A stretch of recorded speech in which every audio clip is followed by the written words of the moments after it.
In order for an Azure policy folks to start checking resources for compliance, you need to assign that policy folks.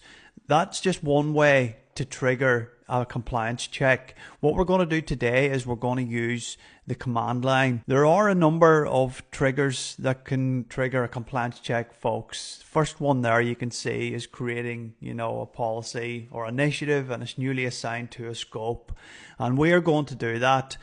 Now it might take, as it says here, about 5 minutes for the assignment to be applied, and it can take up to 30 odd minutes. It says down the bottom here, after like a subscription is created as well, for any remediation, actions to take place. And this can vary, I've found folks, with working with these compliance of newly assigned policy based on the amount of resources that I'm working with. For today's example, we're just going to use it across one resource, and that's an application service. I've already got the definition created. There is an assignment here. I'm just going to actually delete that, and I'm going to create a new assignment. And it's beyond the scope, folks, to take you through all these settings. I have gone through this before in a previous tutorial, but I'm just going to assign this policy using these preset drop-down lists that are set up within the definition and provide us with these here options to choose. I'm going to leave these as true. It's in deploy as not exists. I'm going to go and review and create. Just give that a second to populate and then hit create. I'm going to get this created policy assignment and the role. I'm now going to come back, just wait for this assignment to show up, and then I'm going to look at compliance folks. View compliance. And we'll see that this hasn't even checked for compliance yet folks. Like it said, it could take 5 minutes for this to start, but we want to trigger this here. And there's a number of ways we can trigger it in the command line. We can use this here, AZ policy state trigger scan, and that will start looking for everything inside the subscription. There's another one, a start-AZ compliance scan, and that will check inside your subscription and resource group folks. You can put a number of flags on these here as well and get granular with them, but I'm just going to run this across the subscription folks. All right, so if I come back here, and I'm just going to use the Azure Cloud Shell here to run this, and we should see after about a minute, for example, it will start to change this here to a red circle to say the resource isn't compliant. So that's kicked into action there, and you can see it's running.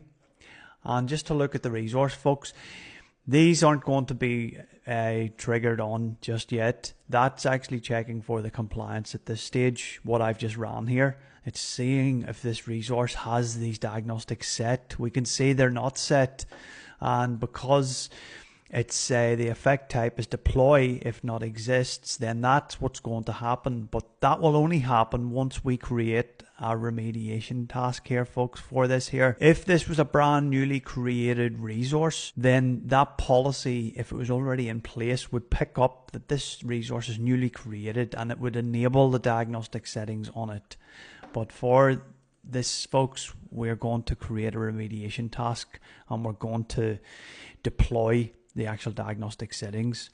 So I'm going to just refresh here, and this resource should now show as non-compliant, as it does. And what we're going to wait for folks is a compliance reason, and we're looking for this here side box to be populated.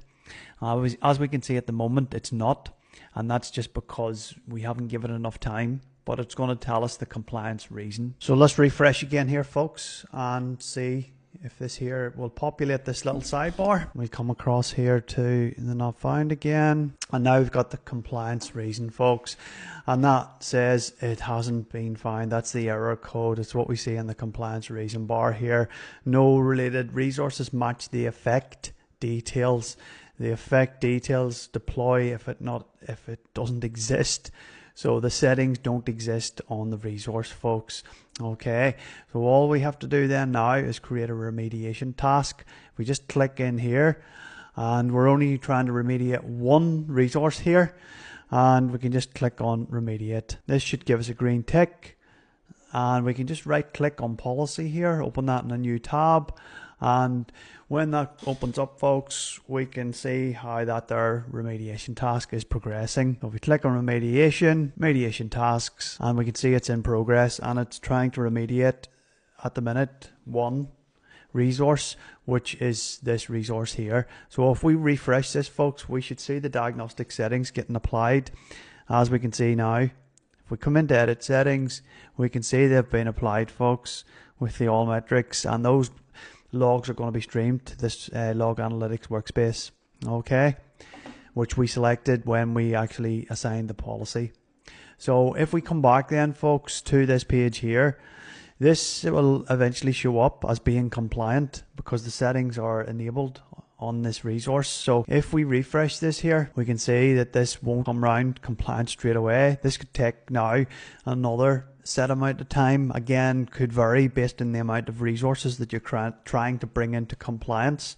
So if we once again just run the command line and try and force this compliance check on that resource, folks, to expedite these results, we can do that. So I'm just opening up a Cloud Shell again here, PowerShell. I run that command, it's still there, and we let that run, folks, and then see this changing. This here circle will turn green and the resource will show as compliant.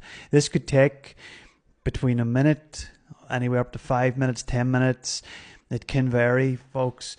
Like it says here in this get policy compliance, it says a large policy or initiative evaluated, against a large scope of resources can take time. There's no predefined expectation, so it's an open-ended, answer there to how long it takes. So let's just refresh again here, folks, and we can now see the resources compliant, and you'll get a readout here on the details, folks, that the resource is compliant again. There you go. It gives you a bit of a date and timestamp on it there. Okay, and we know it's compliant because the settings are enabled here. But if you had hundreds of resources, folks, they will all show up here. So they will on a big full list underneath this, and you might want to remediate them in blocks like I like to do. If there's like 200 or 300 resources, I'll do them in like blocks of maybe a 10 block at the start to check to see if everything's working okay. If it's working okay, then I'll deploy them in blocks of 50, maybe 100, and then you can go through and start checking each one. That's utilizing, folks, the command line. I'll share these links so well underneath the video, and you can use these here because yes, it can speed things up. I've worked with these now for a few months, and there is times where you just want to get an answer to see if a policy is doing exactly what it says on the tin, and you need to just force this compliance to get that answer. Otherwise you could be waiting all day. And I have actually seen it get to a point where people think that their policies aren't actually working, and deleting them, making edits, then reapplying them.